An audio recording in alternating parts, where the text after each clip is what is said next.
कभी कभी मृत्यु इंसान को हमसे दूर नहीं करती, बल्कि वह ऐसे दरवाजे खोल देती है जिन्हें जीवित रहते हुए हम देखने से भी डरते हैं। रात गहरी हो चुकी थी। पुराने पीपल के नीचे आरव अपने हाथ में वह पुरानी चिट्ठी पकड़े खड़ा था।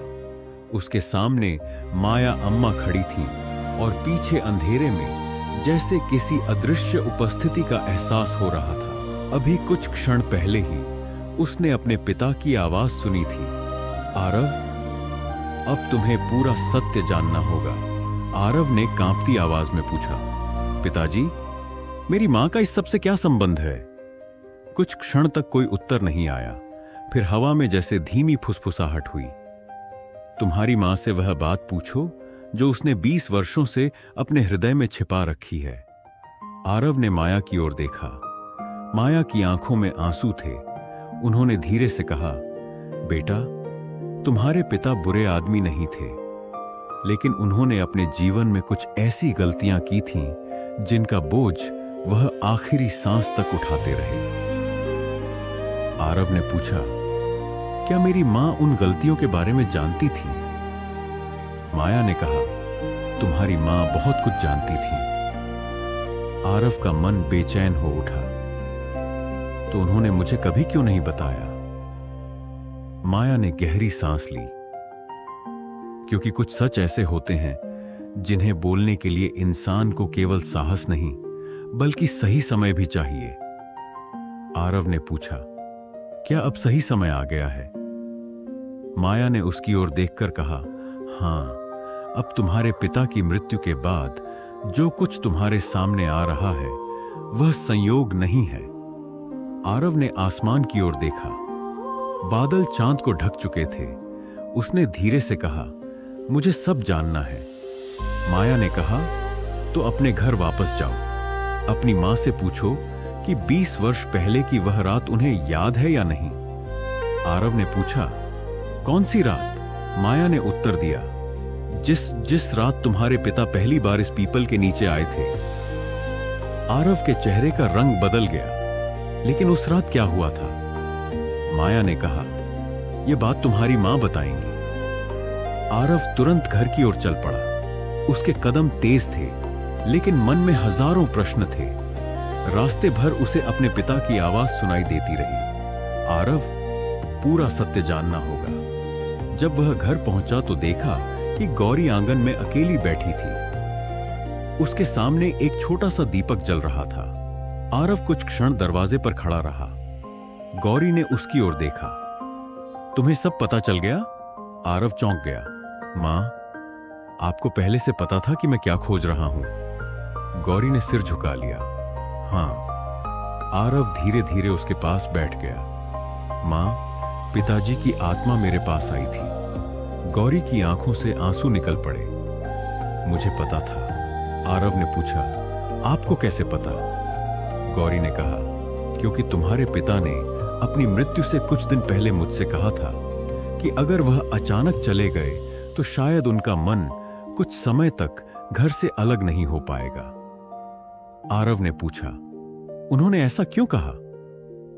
गौरी ने बहुत धीमे स्वर में कहा, क्योंकि वह अपने अतीत से मुक्त नहीं हो पाए थे। आरव की आवाज कठोर हो गई। मां, मुझे सच चाहिए। गौरी ने आंखें बंद कर ली। 20 साल पहले तुम्हारे पिता ने गोपाल की जमीन ली थी। यह बात तुम जान चुके हो। आरव ने कहा, हां। गौरी बोली, लेकिन तुम यह नहीं जानते कि उस जमीन का असली कारण क्या था। आरव चुप रहा। तुम्हारे पिता ने वह जमीन केवल लालच में नहीं ली थी। उस समय उनके ऊपर बहुत बड़ा कर्ज था। किसका कर्ज? एक साहूकार का। गौरी ने आगे बताया, तुम्हारे पिता की व्यापार में भारी हानि हुई थी। अगर वह पैसा वापस नहीं करते तो हमारा घर, खेत और सब कुछ चला जाता। तब साहूकार ने उन्हें एक रास्ता बताया। आरव ने पूछा, कौन सा रास्ता? गौरी ने कहा, गोपाल की जमीन खरीद लो। आरव ने सिर झुका लिया। तो पिताजी ने अपनी संपत्ति बचाने के लिए गोपाल की जमीन ले ली? हां। और बाद में उन्हें पछतावा हुआ? बहुत। गौरी की आंखों में आंसू आ गए। लेकिन बात यहीं समाप्त नहीं हुई। आरव ने पूछा, और क्या हुआ? गौरी ने कहा, जिस रात तुम्हारे पिता पहली बार बुद्ध के विहार गए थे, उस रात वह गोपाल से मिलने गए थे। आरव ने चौंक कर पूछा, लेकिन गोपाल तो गांव छोड़ चुका था। हां, लेकिन वह वापस आया था। क्यों? अपनी जमीन के कागज लेने। आरव का दिल तेजी से धड़कने लगा। फिर? गौरी ने कहा, तुम्हारे पिता और गोपाल में बहुत बड़ा विवाद हुआ। गोपाल ने कहा कि वह अपनी जमीन वापस लेकर रहेगा। तुम्हारे पिता ने कहा कि जमीन अब कानूनी रूप से उनकी है। फिर क्या हुआ? गौरी कुछ देर चुप रही। गोपाल ने क्रोध में तुम्हारे पिता को धक्का दे दिया। आरव ने घबराकर पूछा, क्या पिताजी को चोट लगी? हाँ। और गोपाल? गौरी की आंखें भर आईं। वह पीछे हटते हुए पत्थर से टकरा गया। आरव स्तब्ध रह गया। क्या वह मर गया? गौरी ने सिर हिलाया। नहीं, लेकिन वह गंभीर रूप से घायल हो गया था। आरव ने पूछा, फिर पिताजी ने क्या किया? गौरी ने कहा, यही बात तुम्हारे पिता को जीवन भर सताती रही। क्या उन्होंने उसे अस्पताल पहुंचाया? गौरी ने सिर झुका लिया। नहीं। आरव ने अविश्वास से कहा, क्यों? गौरी रोते हुए बोली, उन्हें डर था कि अगर लोगों को पता चल गया कि झगड़ा उनके साथ हुआ था तो उन पर हत्या का आरोप लग सकता है। आरव के शरीर में सिहरन दौड़ गई। तो उन्होंने गोपाल को वहीं छोड़ दिया? हां। फिर? कुछ समय बाद गांव के लोगों ने उसे पाया और वैद्य के पास ले गए। उसकी जान बच गई, लेकिन उसकी हालत बहुत खराब हो गई। आरव ने सिर पकड़ लिया। तो पिताजी ने उसे मारने की कोशिश नहीं की थी? गौरी ने कहा, नहीं, लेकिन उन्होंने भय के कारण उसकी सहायता करने में देर की। यही अपराध बोध उन्हें अंदर से खाता रहा। कमरे में लंबी शांति छा गई। आरव की आंखों में आंसू थे। मां? फिर माया? गौरी ने कहा, माया गोपाल की बेटी थी।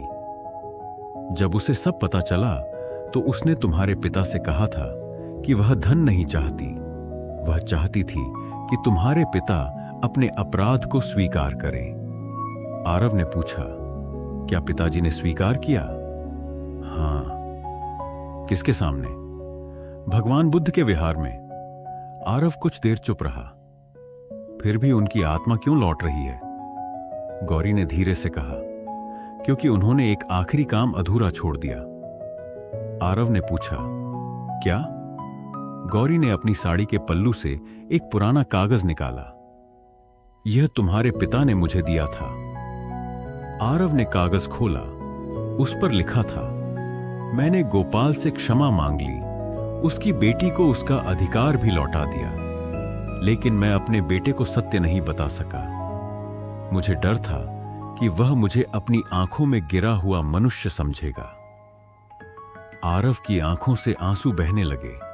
नीचे लिखा था, यदि मृत्यु के बाद भी मेरा मन अशांत रहे तो मेरे बेटे को यह बताना कि अपराध छिपाने से मन मुक्त नहीं होता, सत्य स्वीकार करना ही पहला प्रायश्चित है। आरव ने कागज सीने से लगा लिया। तभी कमरे में अचानक ठंडी हवा चली। दीपक की लौ कांपने लगी।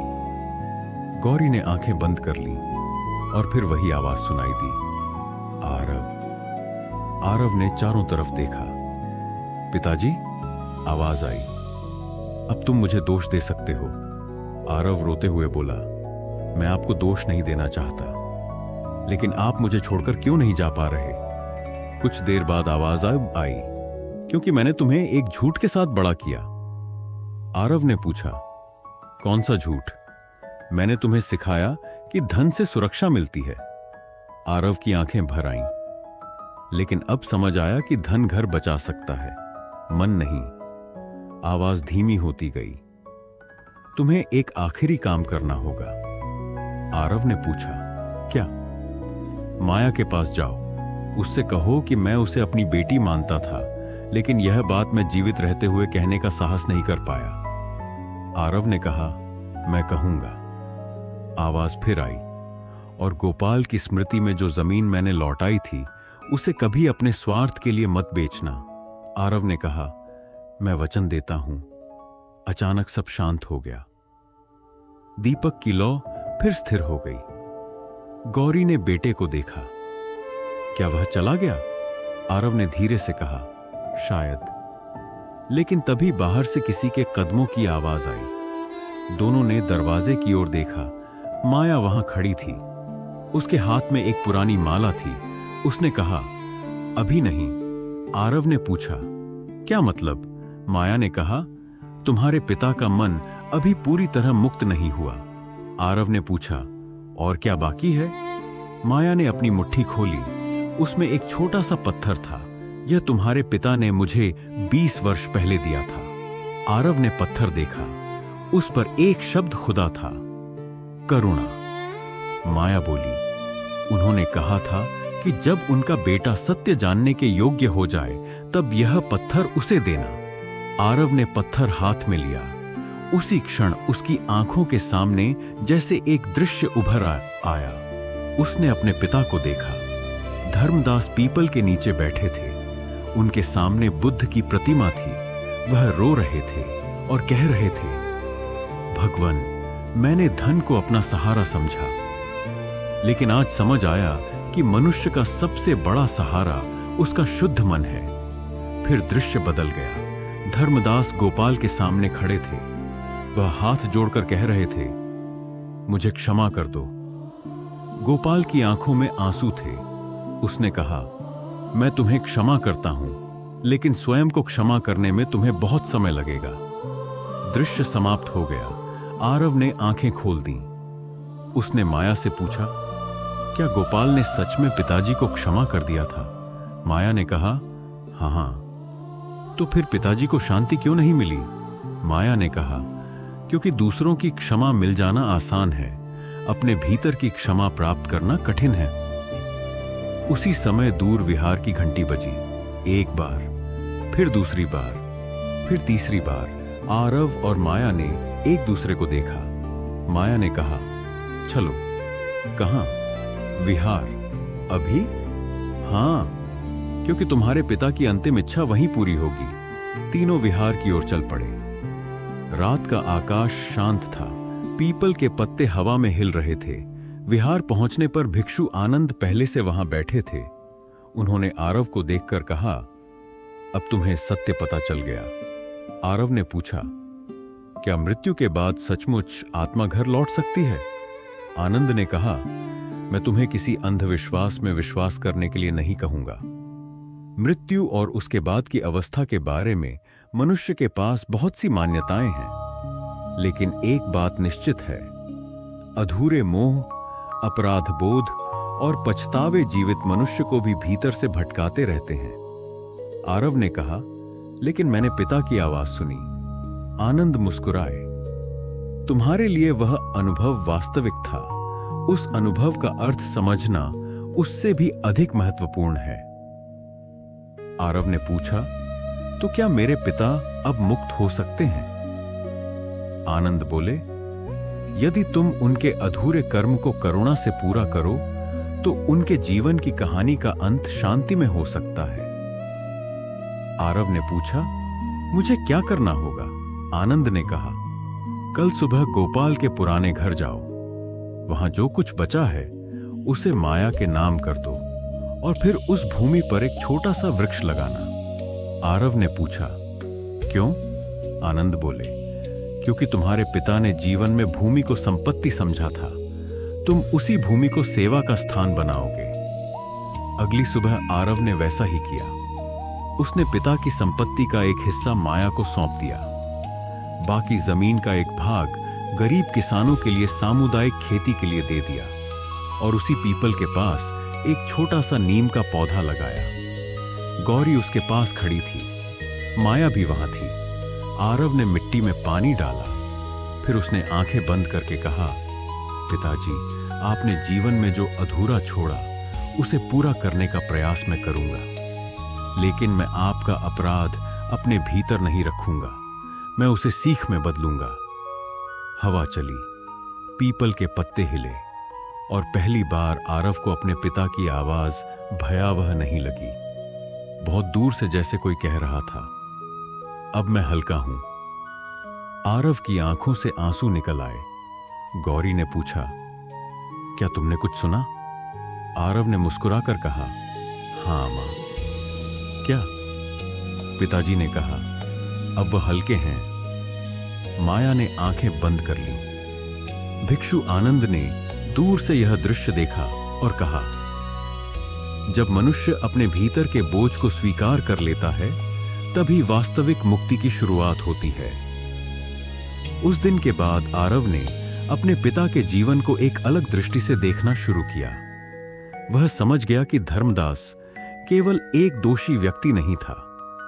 वह एक ऐसा मनुष्य था जिसने गलतियां की, फिर उन गलतियों का बोझ उठाया और अंत में अपने बेटे को यह सिखाकर गया कि धन से बड़ा सत्य मन की शांति है। कुछ दिनों बाद आरव फिर रात में अपने पिता के कमरे में गया। वही कमरा, वही बिस्तर, वही दीवार, लेकिन इस बार वहां कोई भय नहीं था। उसने दीपक जलाया और पिता की तस्वीर के सामने बैठ गया। उसने कहा, पिताजी, अब मैं आपको रोकना नहीं चाहता। आप जहां भी हों, शांत रहें। कुछ क्षण तक कमरे में पूर्ण शांति रही। फिर खिड़की से आती हवा ने मेज पर रखी पुरानी माला को हल्के से हिला दिया। माला जमीन पर नहीं गिरी, बस धीरे से तस्वीर के पास जाकर रुक गई। आरव मुस्कुराया। उसने आंखें बंद कर लीं। उसे लगा जैसे उसके पिता का चेहरा मुस्कुरा रहा हो। लेकिन कहानी अभी समाप्त नहीं हुई थी, क्योंकि उसी रात विहार में भिक्षु आनंद को एक पुरानी पुस्तक मिली। उस पुस्तक के एक पृष्ठ के बीच एक कागज रखा था। उस पर धर्मदास की लिखावट थी, यदि मेरा बेटा सत्य स्वीकार कर ले तो उसे यह मत बताना कि मेरी सबसे बड़ी चिंता मृत्यु नहीं थी। मेरी सबसे बड़ी चिंता यह थी कि मैं अपने बेटे को यह समझा नहीं पाया कि मनुष्य की असली संपत्ति उसका कर्म है। नीचे एक आखिरी पंक्ति थी, और यदि वह कभी मृत्यु से डरे तो उसे बताना कि मृत्यु से डरने की बजाय उसे ऐसा जीवन जीना चाहिए जिसे छोड़ते समय पछतावा न हो। भिक्षु आनंद ने वह कागज पढ़ा और शांत होकर मुस्कुराए। उन्होंने उसे वहीं बंद कर दिया। उस रात से धर्मदास की आवाज फिर कभी उस घर में नहीं सुनाई दी, लेकिन उसकी कहानी गांव में फैल गई। लोग कहते थे कि एक आदमी मरने के बाद 24 घंटे में अपने घर लौटा था। कुछ लोग इसे आत्मा कहते थे, कुछ लोग इसे अधूरे कर्म की छाया कहते थे, कुछ लोग इसे बेटे के मन में उठे दुहक और स्मृतियों का रूप मानते थे। लेकिन आरव जानता था कि इस कहानी का असली अर्थ इससे कहीं गहरा है। मृत्यु चाहे आत्मा को वापस लाए या न लाए, अधूरे कर्म और अधूरी बातें जीवित मनुष्य के भीतर जरूर लौटती हैं। इसलिए उसने अपने जीवन में एक नियम बना लिया, किसी को प्रेम करना हो तो आज करे, किसी से क्षमा मांगनी हो तो आज मांगे, किसी की सहायता करनी हो तो आज करे, और किसी के लिए मन में करुणा हो तो उसे कल पर न छोड़े। क्योंकि कल का वादा करने वाले धर्मदास ने आखिर में यही सीखा था, समय कभी हमारे पास जमा नहीं रहता। जो क्षण अभी है वही जीवन है, और यही वह शिक्षा थी जिसे आरव ने अपने पिता की मृत्यु के बाद समझा। एक शाम वह उसी पीपल के नीचे बैठा था। नीम का छोटा पौधा अब थोड़ा बड़ा हो चुका था। हवा चल रही थी, सूरज डूब रहा था। आरव ने आंखें बंद कीं। उसे लगा जैसे कोई बहुत दूर से कह रहा है, डरो मत। आरव ने मन ही मन उत्तर दिया, अब मैं नहीं डरता। फिर उसे भगवान बुद्ध की वह बात याद आई, जिसने जीवन को समझ लिया, उसके लिए मृत्यु कोई शत्रु नहीं रहती। आरव ने आंखें खोली। सामने पीपल के पत्तों के बीच से सूर्य की अंतिम किरण धरती पर पड़ रही थी, और उसे पहली बार लगा कि उसके पिता सचमुच जा चुके हैं। इस बार लौटने के लिए नहीं, बल्कि शांति पाने के लिए। जिस रात एक बेटे ने अपने पिता की आत्मा को विदा किया, उसी रात उसे यह समझ आया कि मृत्यु शरीर को समाप्त करती है, लेकिन अधूरे कर्मों की कहानी तभी समाप्त होती है जब मन सत्य को स्वीकार कर ले। आरव कई दिनों से उस घटना के बारे में सोच रहा था। धर्मदास की मृत्यु को अब कुछ सप्ताह बीत चुके थे। घर में पहले जैसा डर नहीं था।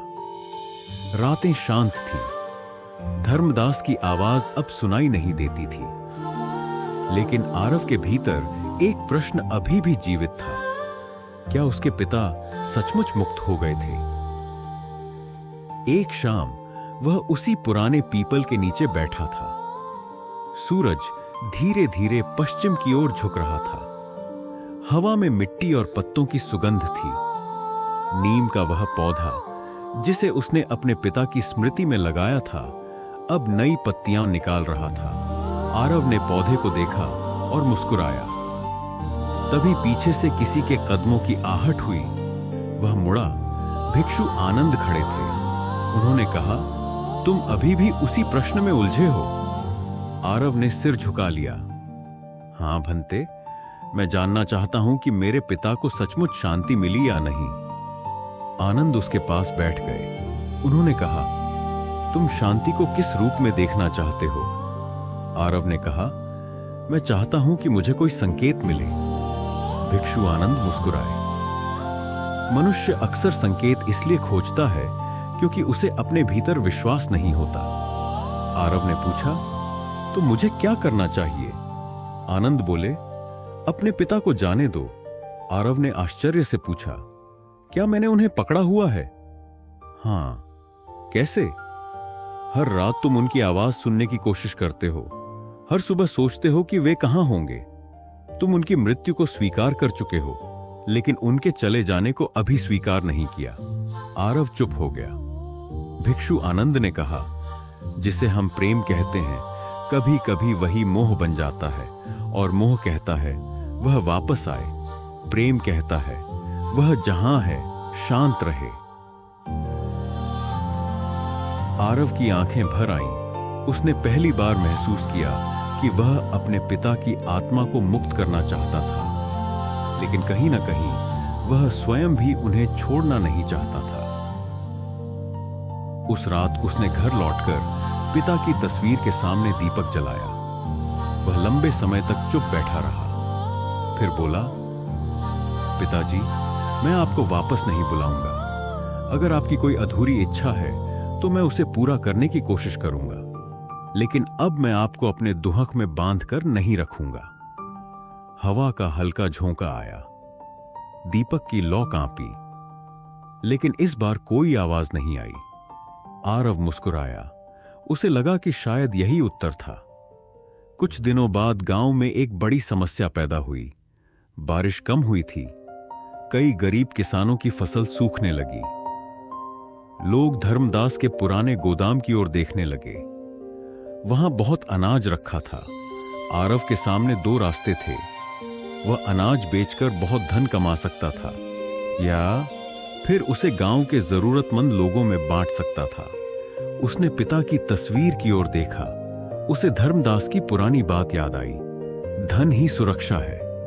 फिर उसे वह दिन याद आया जब उसके पिता ने कहा था, अब समझ आया कि धन घर बचा सकता है, मन नहीं। आरव ने गोदाम खोल दिया। उसने कहा, जिसे जितनी आवश्यकता है ले जाए। गांव के लोग आश्चर्यचकित रह गए। किसी ने पूछा, तुम्हें नुकसान नहीं होगा? आरव ने मुस्कुराकर कहा, अगर किसी भूखे का पेट भरने से मुझे थोड़ा नुकसान होता है तो यह नुकसान नहीं है। उस दिन पहली बार आरव ने महसूस किया कि उसके पिता की सबसे बड़ी विरासत खेत और धन नहीं, बल्कि उनकी गलतियों से मिली सीख थी। धीरे धीरे गांव में बदलाव आने लगा। आरव ने उस जमीन पर एक छोटा सा आश्रम बनवाने का निर्णय लिया, जहां गरीब यात्रियों को भोजन मिल सके। उसने उसका नाम रखा करुणावन। वहां पीपल, नीम, बरगद और आम के पौधे लगाए गए। गांव के बच्चों के लिए पढ़ने की जगह बनाई गई। किसानों को बीज दिए गए। माया अम्मा भी अक्सर वहां बैठती थी। एक दिन माया ने आरव से कहा, तुम्हारे पिता चाहते थे कि यह जगह केवल उनके अपराध की याद न बने। आरव ने पूछा, तो क्या बने? माया ने कहा, करुणा की याद बने। आरव ने सिर झुका लिया। एक दिन माया अम्मा ने उसे एक पुराना कपड़ा दिया। यह तुम्हारे पिता ने मुझे बहुत पहले दिया था। आरव ने कपड़ा खोला। उसमें एक छोटी लकड़ी की मूर्ति थी। वह बुद्ध की शांत मुद्रा में बनी हुई थी। पीछे लिखा था, जिस दिन मेरा बेटा समझ जाएगा कि क्षमा का अर्थ भूल जाना नहीं बल्कि दुख को करुणा में बदल देना है, उस दिन मेरी कहानी पूरी होगी। आरव ने उस मूर्ति को दोनों हाथों में लिया। उसकी आंखों से आंसू निकल आए। माया अम्मा, मेरे पिता ने मुझे कभी समझाया नहीं, लेकिन उनकी पूरी जिंदगी मुझे एक पाठ सिखा गई। माया बोली, कौन सा? आरव ने कहा, मनुष्य अपने कर्मों से बड़ा होता है, अपने धन से नहीं। उसी शाम आरव भगवान बुद्ध के विहार गया। भिक्षु आनंद ध्यान में बैठे थे। आरव ने प्रणाम किया। भंते, अब मुझे समझ आ गया है। आनंद ने आंखें खोली। क्या? मेरे पिता की आत्मा मेरे घर इसलिए नहीं आई थी कि वह मुझे डराए। वह मेरे भीतर अधूरे प्रश्नों को जगाने आई थी। भिक्षु आनंद ने कहा, और अब मुझे कोई डर नहीं लगता। मृत्यु से? नहीं, जीवन को व्यर्थ खो देने से डर लगता है। आनंद मुस्कुराए। अब तुमने बुद्ध की शिक्षा को शब्दों से नहीं, अनुभव से समझा है। आरव ने पूछा, भंते, क्या मृत्यु के बाद आत्मा रहती है? आनंद कुछ देर मौन रहे, फिर बोले, बुद्ध ने तुम्हें अंधविश्वास में बांधने के लिए धर्म नहीं दिया। उन्होंने तुम्हें दुख का कारण देखने और उससे मुक्त होने का मार्ग बताया। मृत्यु के बाद क्या होता है, इस प्रश्न से पहले यह देखो कि मृत्यु से पहले तुम क्या कर रहे हो। आरव चुपचाप सुनता रहा। आनंद ने कहा, यदि तुम्हारा मन लोभ, कांस, मोह और पछतावे से भरा है तो जीवित रहते हुए भी तुम अशांत हो, और यदि मन करुणा, सत्य और जागरूकता से भरा है तो जीवन में ही शांति का स्वाद मिल सकता है। आरव ने सिर झुका दिया। उस रात वह घर लौटा। उसने पिता की तस्वीर के सामने आखिरी बार दीपक जलाया। उसने कहा, पिताजी, मैंने आपका इंतजार करना छोड़ दिया है। अब मैं आपके लौटने की इच्छा नहीं करूंगा। आप जहां भी हों, शांत रहें। आपकी गलतियां मुझे डराएंगी नहीं, वे मुझे सही जीवन जीने की प्रेरणा देंगी। कमरे में कोई आवाज नहीं आई, कोई दरवाजा नहीं खुला, कोई ठंडी हवा नहीं चली। बस दीपक शांत जलता रहा। आरव ने आंखें बंद की। उसे भीतर से एक गहरी शांति महसूस हुई। उसने पहली बार जाना कि कभी-कभी सबसे बड़ा संकेत किसी आवाज का आना नहीं, बल्कि किसी आवाज का हमेशा के लिए शांत हो जाना होता है। सुबह जब वह उठा तो उसके पिता की तस्वीर के सामने रखा दीपक बुझ चुका था, लेकिन उसके पास एक छोटी सी ताजी पत्ती पड़ी थी। आरव ने उसे उठाया। वह उसी नीम के पौधे की पत्ती थी जो उसने पीपल के नीचे लगाया था। वह मुस्कुराया। उसने पत्ती को अपनी किताब में रख लिया। उस दिन से उसने अपने जीवन का एक नया अध्याय शुरू किया। वर्ष बीतते गए। करुणा वन बड़ा हो गया। नीम का पौधा पेड़ बन गया। पीपल की छाया में बच्चे पढ़ने लगे। गांव में कोई भूखा नहीं सोता था। माया अम्मा वृद्ध हो चुकी थी, लेकिन हर शाम उसी पेड़ के नीचे बैठती थीं। गौरी भी शांत हो गई थी। उसके चेहरे पर पहले जैसी चिंता नहीं थी। आरव ने विवाह किया, बच्चे हुए, और उसने अपने बच्चों को हमेशा एक ही बात सिखाई, किसी से प्रेम करते हो तो उसे बताओ। किसी ने तुम्हारा भला किया है तो धन्यवाद आज करो। किसी से गलती हुई है तो क्षमा आज मांगो, क्योंकि जीवन किसी को यह वादा नहीं देता कि कल तुम्हारे पास होगा। 1 वर्ष। बुद्ध पूर्णिमा के दिन गांव में बड़ा आयोजन हुआ। करुणा वन में सैकड़ों लोग इकट्ठा हुए। भिक्षु आनंद बहुत वृद्ध हो चुके थे। उन्होंने आरव को बुलाया और कहा, अब तुम लोगों को वह कहानी सुनाओ जो तुम्हारे पिता ने तुम्हें सिखाई। आरव ने सभा के सामने खड़े होकर पूरी घटना सुनाई। उसने कहा, मेरे पिता की मृत्यु के 24 घंटे बाद मुझे उनकी आवाज सुनाई दी। मैं डर गया था, लेकिन धीरे धीरे समझ आया कि उस आवाज का उद्देश्य मुझे भयभीत करना नहीं था। उसने मुझे मेरे पिता के अधूरे जीवन का सामना कराया। एक व्यक्ति ने पूछा, क्या तुम्हें यकीन है कि वह आत्मा थी? आरव कुछ क्षण चुप रहा, फिर बोला, मैं यह दावा नहीं कर सकता कि वह क्या था, लेकिन मेरे लिए उसका संदेश सत्य था। उसने मुझे सिखाया कि अधूरे काम, छिपे अपराध और अनकहे प्रेम को कल पर नहीं छोड़ना चाहिए। दूसरे व्यक्ति ने पूछा, तुम्हारे पिता को अंततः मुक्ति मिली? आरव ने मुस्कुराकर कहा, जिस दिन मैंने उन्हें अपने दुहक से मुक्त किया, उसी दिन मुझे लगा कि वह भी मुक्त हो गए। सभा में पूर्ण शांति छा गई। आरव ने आगे कहा, शायद मृत्यु के रहस्य का पूरा उत्तर किसी मनुष्य के पास नहीं है, लेकिन जीवन का एक उत्तर हमारे पास जरूर है। हम आज कैसे जीते हैं